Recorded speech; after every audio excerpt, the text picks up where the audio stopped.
मेरे पुराने लोहे के बक्से को जब सीढ़ियों से नीचे फेंका गया तो उसके टकराने की आवाज़ में मेरे 25 सालों का संघर्ष टूटता हुआ सुनाई दिया। मेरे अपने खून ने मुझे उस घर की दहलीज से बाहर कर दिया जिसकी हर ईंट मैंने अपना पसीना बेचकर खरीदी थी। दोपहर की चिलचिलाती धूप मेरे चेहरे को जला रही थी, लेकिन मेरे सीने के भीतर जो आग लग रही थी उसके सामने यह धूप कुछ भी नहीं थी। मेरे पैरों के पास मेरा पुराना सूती कुर्ता, मेरी कुछ किताबें और एक तस्वीर गिरी पड़ी थी। वह तस्वीर मेरी स्वर्गीय पत्नी की थी, जिसके फ्रेम का कांच टूटकर बिखर चुका था। उस कांच के टुकड़ों में मुझे अपना पूरा परिवार, अपनी पूरी जिंदगी बिखरी हुई नजर आ रही थी।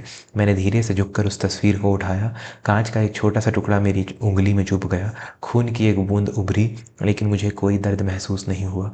जब आत्मा पर गहरी चोट लगती है तो शरीर का दर्द अपना अर्थ खो देता है। मैं 60 साल का माधव नारायण था, वह इंसान जिसने एक पुरानी खटारा गाड़ी से अपना सफ़र तय किया था और आज शहर के सबसे बड़े यातायात व्यापार भवानी लॉजिस्टिक्स का मालिक था। नहीं, शायद था कहना ही उचित होगा, क्योंकि आज मेरा अपना बेटा वरुण मुझे बता रहा था कि मेरी अब कोई अहमियत नहीं है।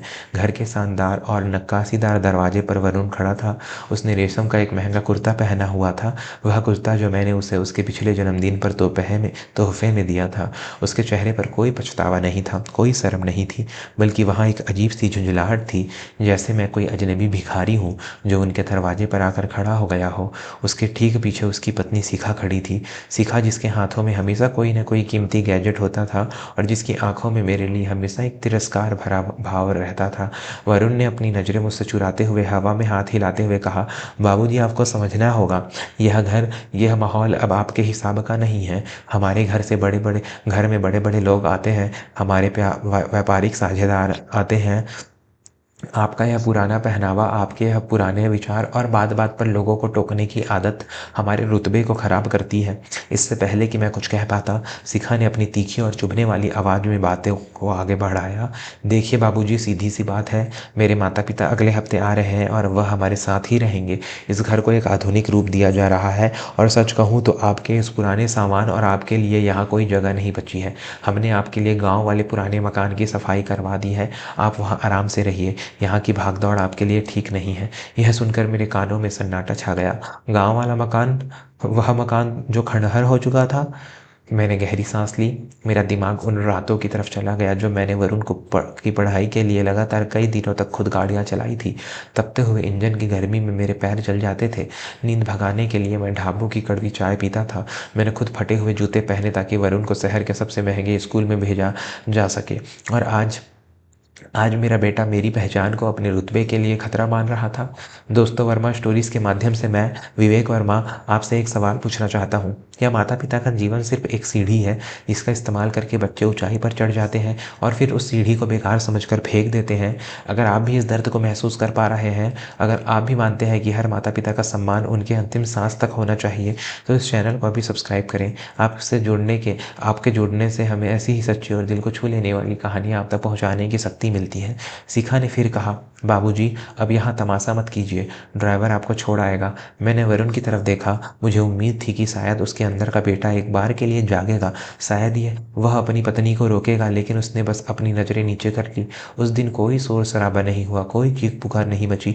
जब रिश्ते अंदर से खोखले हो जाते हैं तो उनके टूटने की आवाज़ भी नहीं आती। मैंने चुपचाप अपना बक्सा उठाया, अपनी पत्नी की टूटी हुई तस्वीर को अपने झोले में रखा और मुड़कर चल दिया। मैंने उनकी गाड़ी लेने से इनकार कर दिया। मैं पैदल ही उस लंबी सड़क पर निकल पड़ा। मुझे पीछे मुड़कर नहीं देखा, क्योंकि अगर मैं देखता तो शायद मेरे अंदर का पिता फिर से रो पड़ता और उस दिन मुझे रोना नहीं था। मैं सीधा अपने पुराने मित्र और मेरे कानूनी सलाहकार वकील सदाशिव के दफ्तर पहुंचा। सदाशिव मेरे उन दिनों के साथी थे जब मैं सड़कों पर धूल फांकता था। मुझे इस हालत में देखकर वह अपनी कुर्सी में खड़े हो गए। उनकी आंखों में चिंता और गुस्सा दोनों थे। मैंने अपना बक्सा कोने में रखा और उनके सामने बैठ गया। माधव, यह सब क्या है? तो यहाँ इस वक्त और यह सामान? सदाशिव ने घबराते हुए पूछा। मैंने बहुत ही शांत आवाज में जवाब दिया, वरुण ने मुझे घर से निकाल दिया है सदाशिव। उसे लगता है कि उसका पिता अब उसके आधुनिक जीवन में एक दाग बन गया है। सदाशिव का चेहरा लाल हो गया। उन्होंने मेज पर मुक्का मारते हुए कहा, उसकी इतनी हिम्मत, जिस साम्राज्य को तूने अपने खून पसीने से खड़ा किया, वह उसी साम्राज्य के सिंहासन से तुझे बेदखल कर रहा है। मैं अभी पुलिस बुलाता हूँ, उस नालायक को मैं अभी सड़क पर लाता हूँ। मैंने सदाशिव का हाथ पकड़ लिया। नहीं सदाशिव, पुलिस नहीं, तमाशा नहीं। जब लड़ाई अपनों से हो तो हथियार भी अपने ही होने चाहिए। मुझे बस यह बताओ कि मेरे व्यापार और संपत्तियों के कागजात किस स्थिति में हैं। सदाशिव ने गहरी सांस ली और अपनी तिजोरी से कुछ मोटे मोटे फाइल निकाले।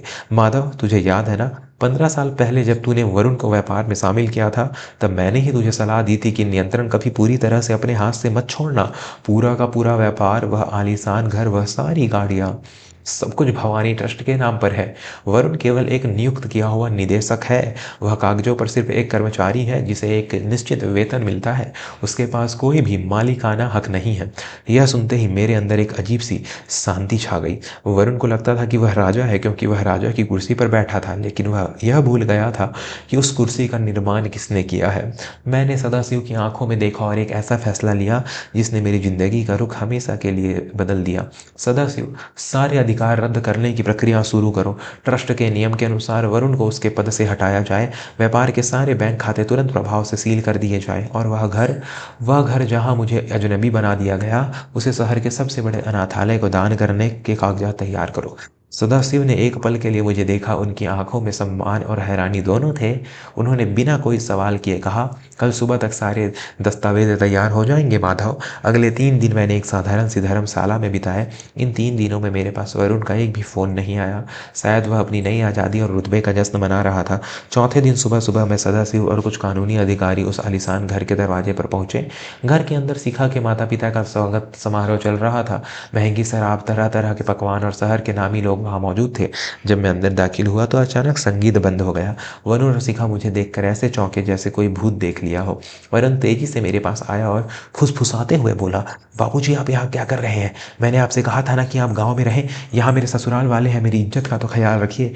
मैंने उसकी बात को अनसुना कर दिया। सदाशिव ने अपने थैले से दस्तावेजों का एक मोटा बंडल निकाला और वरुण के सीने पर रख दिया। यह क्या है? वरुण ने घबराते हुए पूछा। मैंने अपनी आवाज़ को बिना ऊंचा किए लेकिन पूरी दृढ़ता के साथ कहा, तुम्हारी असली हैसियत के कागजात वरुण। तुमने कहा था ना कि यह घर तुम्हारे रुतबे के हिसाब से है, पर सच यह है कि यह घर तुम्हारा है ही नहीं। शिखा ने चिल्लाते हुए कहा, यह आप क्या बकवास कर रहे हैं? यह हमारा घर है। सदाशिव ने आगे बढ़कर जवाब दिया, नहीं मैडम, यह घर भवानी ट्रस्ट की संपत्ति है, जिसके एकमात्र मालिक माधव जी हैं, और आज सुबह ही उन्होंने इस घर को अनाथ बच्चों के लिए दान कर दिया है। आप लोगों के पास इस घर को खाली करने के लिए केवल 24 घंटे का समय है। वरुण के हाथ से कागजात छूटकर जमीन पर गिर पड़े। उसका चेहरा पीला पड़ गया था। बाबूजी, आप ये क्या कह रहे हैं? और व्यापार, मेरी कंपनी? तुम्हारी कोई कंपनी नहीं है। वह मैंने कहा, तुम केवल एक निदेशक थे। तुमने एक पिता को नौकरी से निकाला था, आज मैंने एक बेईमान कर्मचारी को नौकरी से निकाल दिया है। बैंक के सारे खाते फ्रीज कर दिए गए हैं। तुम्हारे पास जो महंगी गाड़ियां हैं वो कंपनी के नाम पर है और उनकी चाबियां लेने के लिए रिकवरी वाले बाहर खड़े हैं। अगर आपको भी लगता है कि माधव जी ने बिल्कुल सही कदम उठाया और ऐसे स्वार्थी बच्चों को यही सबक मिलना चाहिए, तो इस कहानी को एक लाइक जरूर दें। वर्मा स्टोरीज के इस सफ़र में हमारा साथ देने के लिए और समाज को सच्चाई का आईना दिखाने के लिए अभी चैनल को सब्सक्राइब करें। आपके एक सब्सक्राइब से हमें ऐसी गहरी बातें दुनिया तक पहुंचाने की हिम्मत मिलती है। शिखा के माता पिता जो अब तक शान से बैठे थे, अब शर्म से सिर झुकाए खड़े थे। दावत में आए मेहमान एक एक करके खिसकने लगे। शिखा बदहवास होकर अपने पिता के पास गई, लेकिन उन्होंने भी मुंह फेर लिया। जो रुतबा उन्होंने मेरे सम्मान की बलि चढ़ाकर कमाया था, वह चंद मिनटों में ताश के पत्तों की तरह ढह गया था। वरुण मेरे पैरों में गिर पड़ा। वह फूट फूट कर रोने लगा। बाबूजी, मुझसे बहुत बड़ी गलती हो गई। शिखा की बातों में आकर मेरी मति मारी गई थी। मुझे माफ़ कर दीजिए बाबूजी, मैं आपका इकलौता बेटा हूँ। आप मुझे ऐसे सड़क पर कैसे ला सकते हैं? मैंने धीरे से अपने पैर पीछे खींच लिए। मेरे आंखों में कोई आंसू नहीं था, क्योंकि मेरे आंसू उसी दिन सूख गए थे जब मेरा लोहे का बक्सा सीढ़ियों से नीचे फेंका गया था। वरुण, एक पिता कभी अपने बेटे का बुरा नहीं चाहता। मैंने तुम्हें सब कुछ दिया था, पर तुमने मेरी दी हुई सुविधाओं को अपना अधिकार समझ लिया और मेरे अस्तित्व को एक बोझ। मैंने तुम्हें माफ़ किया, लेकिन मेरा भरोसा तुमने उसी दिन मार दिया था जब अब अपने पसीने से अपना महल खुद बनाओ, ताकि तुम्हें पता चले कि एक एक ईंट जोड़ने में कितना दर्द होता है। मैं वहाँ से पलट गया और बाहर आ गया। बाहर की हवा में अब वो चुभन नहीं थी। मैं सीधा शहर से दूर एक छोटे से गाँव में चला गया। वहाँ मैंने अपने बचे हुए पैसों से एक छोटा सा आम का बगीचा और एक साधारण सा घर खरीद लिया था। आज इस घटना को बीते हुए 1 साल हो चुके हैं। मेरा जीवन अब प्रकृति के बीच शांति से बीतता है। मैं सुबह जल्दी उठता हूँ, अपने पौधों को पानी देता हूँ और गाँव के बच्चों को मुफ्त में किताबें बाँटता हूँ। मैंने सुना है कि वरुण अब किसी छोटी-सी कंपनी में एक मामूली सी नौकरी कर रहा है। शिखा उसे छोड़कर अपने मायके जा चुकी है। वह कई बार मेरे बगीचे के बाहर आकर घंटों खड़ा रहता है, रोता है, माफ़ी माँगता है। मैं उसे वापस खाली हाथ भेज देता हूँ, क्रूरता के लिए नहीं, बल्कि इसलिए क्योंकि कुछ सबक केवल कष्ट सहकर ही सीखे जाते हैं। अगर मैं उसे आज फिर से सब कुछ दे दूँ, तो वह कभी नहीं समझेगा कि किसी के दिल को तोड़ने की कीमत क्या होती है। सम्मान कोई ऐसी चीज़ नहीं है जिसे आप पैसे से खरीद लें या किसी बुजुर्ग को घर से निकाल कर हासिल कर लें। यह आपके कर्मों से आता है। दोस्तों, जीवन में हमेशा याद रखिएगा, जो पेड़ आपको छाँव देता है, अगर आप उसकी जड़ें ही काट देंगे तो एक दिन आप खुद धूप में जलकर भस्म हो जाएंगे। माता पिता कोई पुरानी वस्तु नहीं होते जिन्हें आप अपनी सुविधा के अनुसार फेंक दें।